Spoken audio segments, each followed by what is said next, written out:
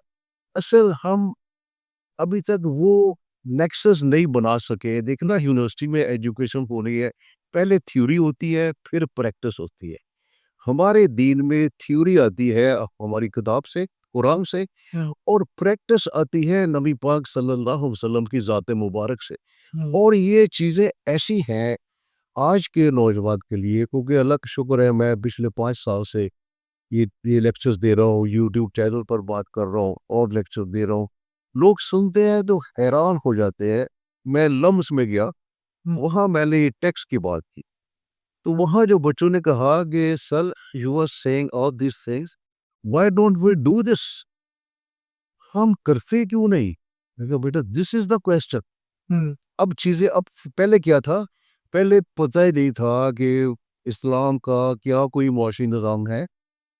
میں ساری زندگی اسی سوال کی تلاش میں رہا کہ بھئی یہ کیسے ہو سکتا ہے کہ جب نبی پاک صلی اللہ علیہ وسلم مدینہ گئے تو وہاں کی جو اکنامکس تھی وہ یہودیوں کے پاس تھی.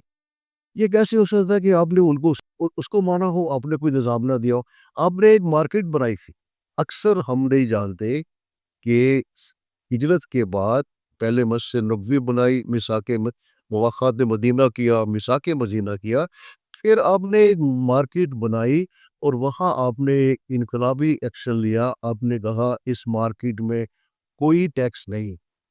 سادہ الفاظ میں جو بڑا ایک ریولوشنری چیز ہے، اسلام میں کوئی جی ایس ٹی نہیں ہے اور ساری دنیا میں جی ایس ٹی نافذ ہے. اور میں ایک بات یہ بڑے دعوے سے کہتا ہوں، عالمگیر غربت، پاکستان کی غربت، اس کی بڑی وجہ جی ایس ٹی ہے.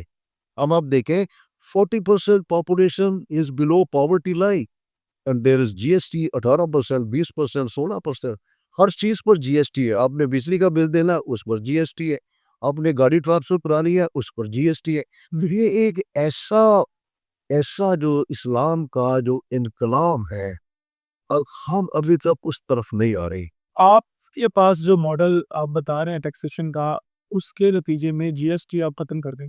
نو جی ایس ٹی ایٹ آل. اور مزے کی بات ہے، ایک حدیث ہے، اور جی ایس ٹی ختم کر کے بھی آپ کہہ رہے ہیں کہ میں میں نے کہا کہ جی ایس ٹی نہیں ہے. میں نے یہ چیز میں نے جب میں نے یہ سارا ماڈل بنایا نا اپنا، تو خود حیران ہو گیا کہ اچھا پھر میں نے نا اے آئی سے سوال پوچھا. آپ دیکھیں آج کل اے آئی کو میں نے سوال پوچھا، اچھا مجھے نا کوئی وجہ نہیں سمجھ آئی جی ایس ٹی کی، کیونکہ میں تو ریزننگ کرتا ہوں، ریسرچ کرتا ہوں. میرا کوشچن کیا ہے کہ آپ نے فصل کاشت کی، آپ نے انڈسٹریل پروڈکشن کی، آپ کو انکم ہوئی، پھر آپ نے ٹیکس دیا. یعنی جو ٹیکس ہم کہتے ہیں انکم ٹیکس، انکم ہوگی تو ٹیکس دیں گے. اچھا سر، انکم ٹیکس اور ویلتھ ٹیکس، جی اس میں کیا فرق ہے اور کیا اسلام انکم ٹیکس کی اجازت دیتا ہے؟ دیکھیے، اسلام کا انکم ٹیکس پہلے زکوٰۃ ہے، وہ پشر ہے. میں اس کی تھوڑی سی وضاحت کرتا ہوں. یہ اس قدر لاجیکل تھیوری ہے کہ جو تھا نا دنیا کا پہلا ٹیکس، وہ تھا ایگریکلچر ٹیکس. جو پراپرٹی کی پہلی شکل ہے وہ زمین تھی، ملکیت تھی اس کی. زمین میں کسان نے فصل اگائی، حکومت نے اس کو حالات مہیا کیے، امن و امان کیا، حالات ٹھیک کیے، زمین سے پیداوار ہوئی، انکم ہوئی، جسے کارل مارکس کہتا ہے سرپلس ویلیو. انکم ہوئی تو اس میں کسان نے حکومت کو ٹیکس دے دیا. انکم ہوئی تو ٹیکس دے دیا. یہ ویلڈ تھا اور یہ دنیا کا پہلا ٹیکس تھا. جب سے دنیا کا آغاز ہوا، سارے ملکوں میں پہلے ایگریکلچر آئی، پھر انڈسٹری آئی. تو یہ پہلا ٹیکس تھا اور اس کا یہ بڑا لاجیکل تھا کہ انکم ہوئی، آپ نے ٹیکس دے دیا، باقی آپ کا بچ گیا. اچھا، اس کے بعد جو دوسرا ٹیکس لگایا گیا جی ایس ٹی، یہ ٹیکس لگایا گیا سیل پرچیز پر. دیکھو نا، میں مارکیٹ میں گیا ہوں، میں نے ایک لیپ ٹاپ خریدا ہے 50,000 روپے کا، 1,00,000 روپے کا، تو میری تو انکم اس سے ریڈیوس ہو گئی ہے 50,000 سے. میں اس پر کیوں سیل ٹیکس دوں؟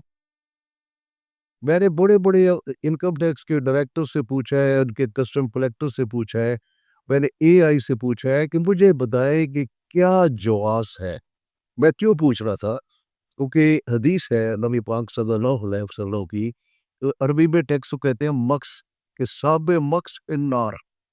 جو ٹیکس لگائے گا وہ جہنم میں جائے گا. آج یہ باتیں بڑی ریویلنگ لگ رہی ہیں. آپ نے کیا فرمایا؟ آپ نے کہا کہ جو ٹیکس لگائے گا اس پر جنت کی خوشبو نہیں آئے گی.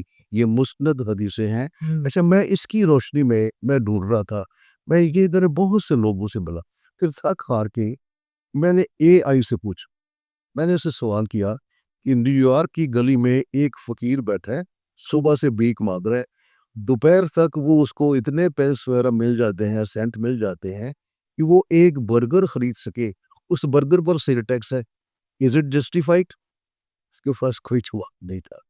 تو یہ میں ایسے کہہ رہا ہوں کہ جو ہمارا دین ہے نا، دیکھیے جس طرح اس دور میں ایران تھے، ایران کے لوگ اور روم کے لوگ، کہ یہ عربوں کو کیا ہو گیا، ان کے پاس یہ آئیڈیالوجی تھی.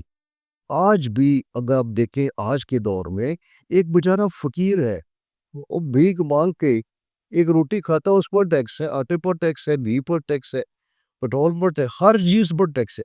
تو میں جو بڑا دعویٰ کرتا ہوں، جو میں نے اپنی بک میں لکھا ہے، تو اس کی پوری اسٹریٹجی دی ہے کہ بزنس مین مل کے، چیمبر انڈسٹری والے چیمبر ہے کامرس کے، یہ مل کے ہم ایک گورنمنٹ سے ڈائیلاگ کریں کہ بھائی یہ ہمارے پاس راستہ تو اویلیبل ہے. اگر جی ایس ٹی ختم ہو جائے، غریب پاکستان میں اگر جی ایس ٹی ختم ہو جاتا ہے غریب کی آدھی غربت اس کی انکم میں اضافے کے بغیر ہی دور ہو جائے. لیکن سر وہ جو جن چیمبر آف کامرس کی آپ بات کر رہے ہیں یا جو سیٹوں کی آپ بات کر رہے ہیں کہ وہ ملکی حکومت کے پاس جائیں, ان کو میرا خیال جی ایس ٹی سے زیادہ وہ تو یہ کہتے ہیں کہ ہمارے اوپر جو وہ ٹیکسز ہیں وہ ختم کریں, باقی جو جس پہ لگتا ہے وہ لگتا رہے.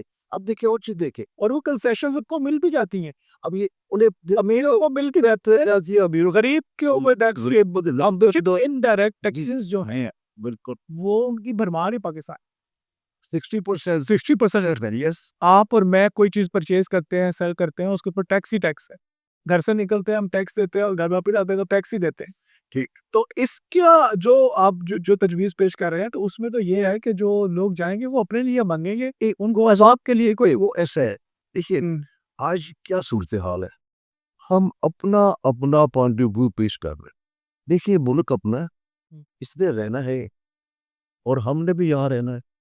مسئلہ آ گیا, پرابلم آ گیا. پرابلم جنا ہم جو پڑھتے ہیں یونیورسٹی میں ایجوکیشن میں کہ پرابلم کو سالو کرو.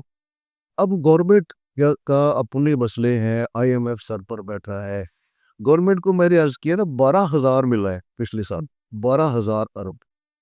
اگر میں جو بات کرتا ہوں, اگر بزنس کمیونٹی یہ سارے یہ چیمبرز کامرس انڈسٹری مل کے, فیڈریشن مل کے, سب لوگ مل کے گورنمنٹ کو ایک پرپوزل دیں, ہم آپ کو 14,000 ارب دے دیں گے, یہ سارے چیزیں جی ایس ٹی ختم کر دو, ہم زکوٰۃ اور عشر دے دیں گے. ہم دیکھ رہا ایک سسٹم. اب میں یہ کہوں کہ آج میں ایک بار میں نے چیمبر میں لیکچر دیا تو میں نے کہا کہ جو یہ جی ایس ٹی ہے یہ حرام ہے. لیکن میں نے ساتھ یہی کہا کہ آپ یہ نہ کریں کہ مال روڈ پر جلوس نکال لیں. یہ منی صاحب کہتے ہیں کہ جی ایس ٹی, اب اس کو فیز آؤٹ کریں, اس کا ایک حل نکالیں, اس کو اسٹڈی کریں, کیونکہ جو ہمارا اکانومسٹ ہے وہ مانتا ہی نہیں کہ مدینہ اکنامکس بھی کوئی چیز ہے.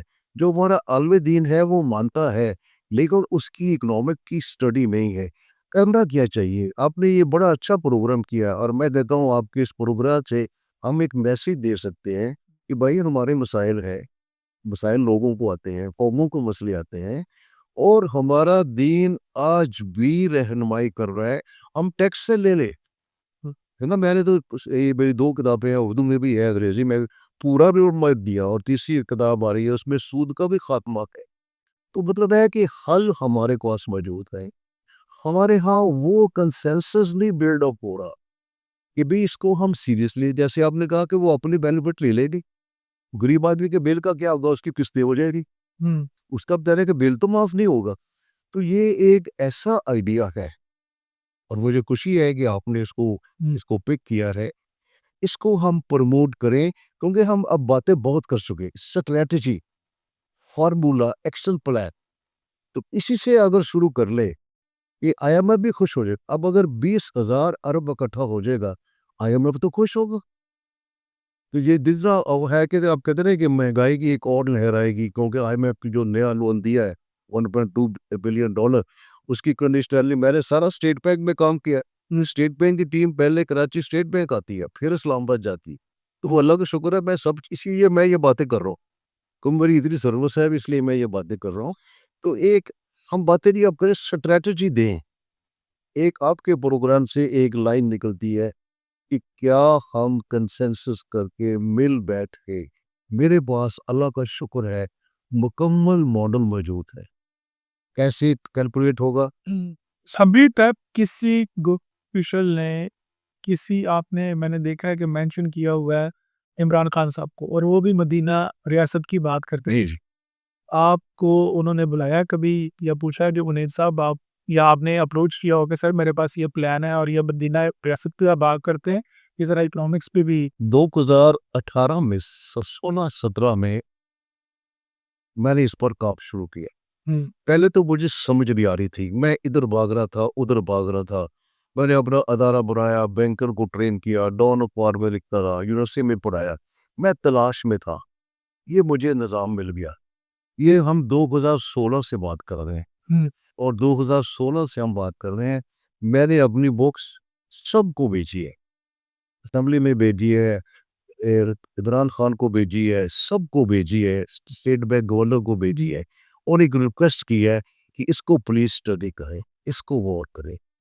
اب جو اللہ کا شکر ہے کہ میرا سفر رکا نہیں, اگر نا میں بھیجی تو آپ نے سب کو, اب کوئی رسپانس آیا کہ رسپانس مجھے ہے شکریہ کا آیا, اور کوئی آگے بات نہیں. میری سو مچ سو جو تھی نا اسلامی نظریاتی کانسیپٹ, عمران خان صاحب کی طرف سے بھی شکریہ, یا شکریہ بھی نہیں, شکریہ غلط ہوا. شکریہ کا اور جس کو بھی بھیجا ہے انہوں نے کہا آپ نے اچھا کام کیا ہے, اسے جاری رکھیں, بہت اچھے.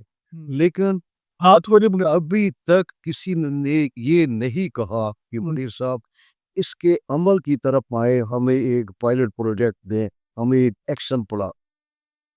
تو ابھی تک یہ نہیں آیا. پذیرائی گوئی ہے. میرا دو طرح کا رسپانس ہے.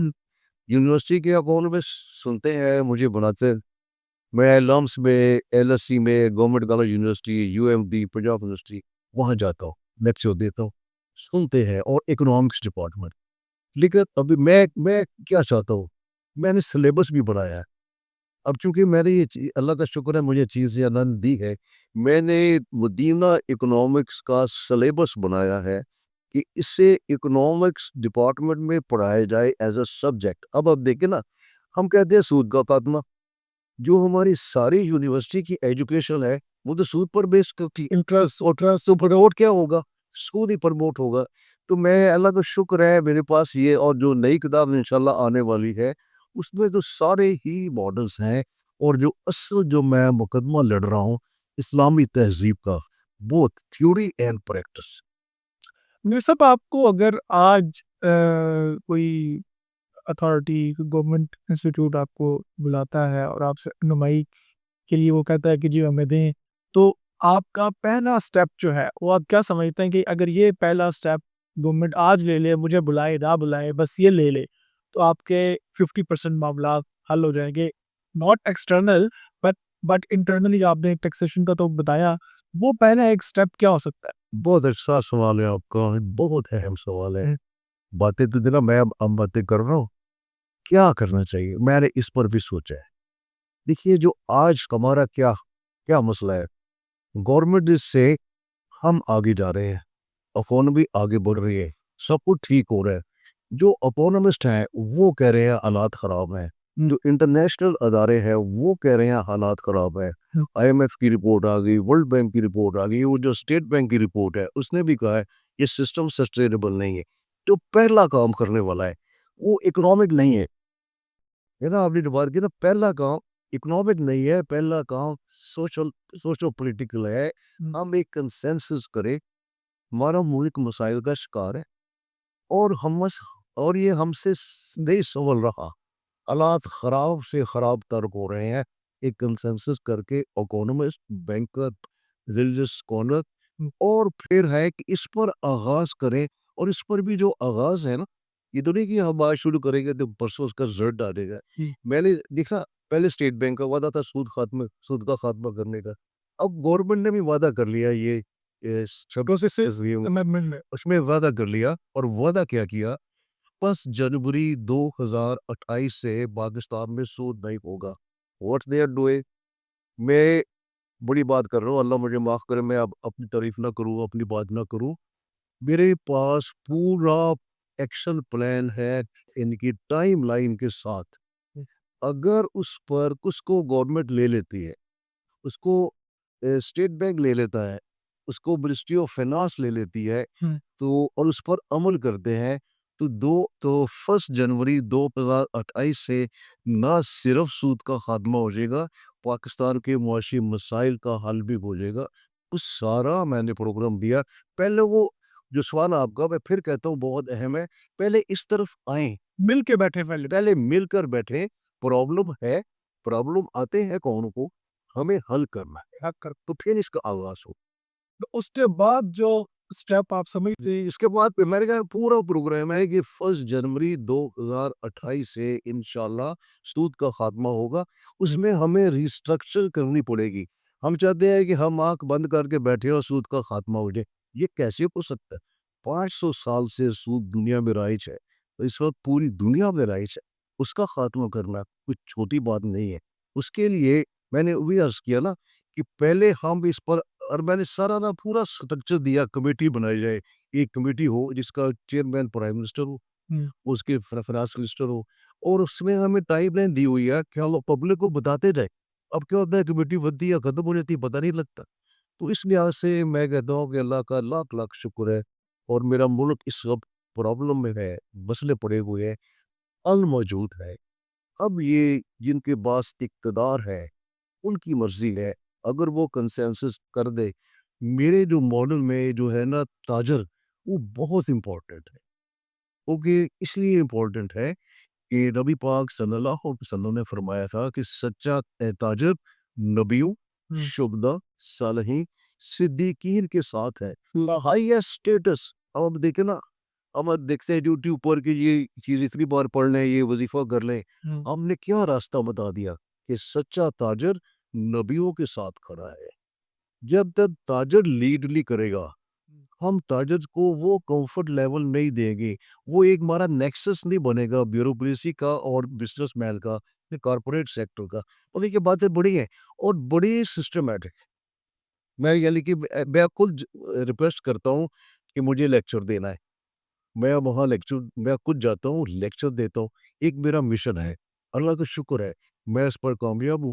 اور مجھے خوشی ہے کہ میرا سفر آستہ آستہ آگے بڑھ رہا ہے, اور آپ کی وجہ سے اس میں ایک نیا مائلسٹون لگ گیا جو ہم یہ باتیں کر.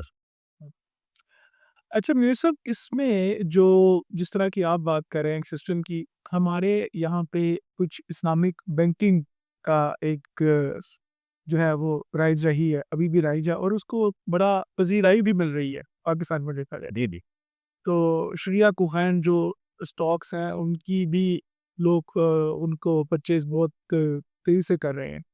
تو آپ اس کو کس نظر سے دیکھتے ہیں کہ وہ کس حد تک اسلام کے تابع ہیں؟ دیکھیے, ایک آغاز تو اچھا ہوا تھا, اسلامی بینکنگ کا آغاز اچھا ہوا تھا. اور یہ بھی وعدہ تھا اسٹیٹ بینک کا 1 جولائی 1948 کا, قائد اعظم محمد علی جناح کے سامنے.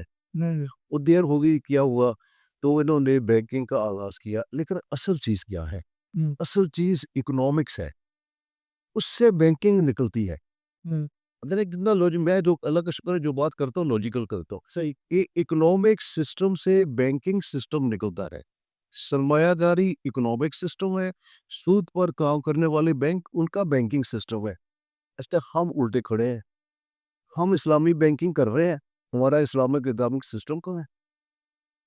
ایسا لاجیکل کوسچن کہ دونوں زندہ ہوتے ہیں. اچھا کرو اور بات, جب کارل مارکس کا نظام روس میں نافذ ہوا 75 سال تک رہا, اکنامک سسٹم بھی زندہ تھا اور ان کا بینکنگ سسٹم بھی زندہ تھا. اور مزے کی بات ہے, اور یہ تو پچھلے 100 سال بھی نہیں ہوئے, ابھی 1991 میں ختم ہوا ہے. اس روس کے نظام میں جو بینکنگ سسٹم تھا وہ سود کے بغیر تھا. جو کمرشل بینک تھے وہ بھی سود کے بغیر تھے. جو ان کا رشیا کا اسٹیٹ بینک تھا وہ بھی سود کے بغیر تھا. جو مانیٹری پالیسی تھی وہ بھی سود کے بغیر تھی. ہمارے اکانومسٹ کس قدر وہ امپریسڈ ہیں کیپٹلزم سے, حالانکہ کیپٹلزم اپنے ملکوں میں فیل ہو گیا, فلاپ ہو گیا. 2008 میں جو کرائسس آیا اس نے اس کی دنیا کو پوری دنیا کو بتا دیا کہ یہ سسٹم سسٹینیبل نہیں ہے, وائبل نہیں. لیکن کسی ہمارے اکانومسٹ نے 2008 پر کوئی کتاب نہیں. جو کرائسس ہے یہ ایک موقع ہے, کیونکہ اب وہاں جو موومنٹس چل رہی ہیں یہ نا 1% 99%, تو وہاں اب جو وہاں بکس آ رہی ہے بٹوین ڈیتھ اینڈ ڈیول, یہ بکس وہاں آ رہی ہیں. لیکن ہمارے خاموشی علماء حضرات اپنے کام میں لگے ہوئے ہیں. جو یونیورسٹی کے پروفیسرز ہیں, میں ان کے پاس جاتا ہوں, ریکویسٹ کرتا ہوں کہ سر مدینہ اکنامکس کو پڑھائیں, HEC مدینہ اکنامکس کو سلیبس میں شامل کرے, ایٹ لیسٹ یہ تو کرنے. ایک الٹرنیٹ تو ملے. اب آپ دیکھیں نا, ابھی تو جو بھی پڑھایا جا رہا ہے سارا ویسٹ آف سویلائزیشن, تو ایک الٹرنیٹ تو ملے. تو یہ میں اللہ کا شکر ہے اس نے مجھے ہمت دی ہے, میں اپنی کوشش میں لگا ہوا ہوں اور میں یہ کام کر رہا ہوں. ہم جب یہ چیزیں کریں گے نا, جب یونیورسٹی میں مدینہ اکنامکس کو پڑھایا جائے گا, اس پر ریسرچ کو بھی, اس پر تھیسس لکھا جائے گا, یعنی کہ ٹیکسیشن سسٹم اس پر اسٹڈی ہوگی, پھر اصل جو چیز ہے آغاز ہوگا. اچھا امیر صاحب, آپ کا یہ جو میں نے بھی پڑھی ہے ماشاء اللہ مدینہ اکنامکس, اس میں جو ٹارگٹ کیا گیا نا وہ کرنسی سسٹم کو زیادہ ہے. جی لیکن اب اے آئی, کرپٹو,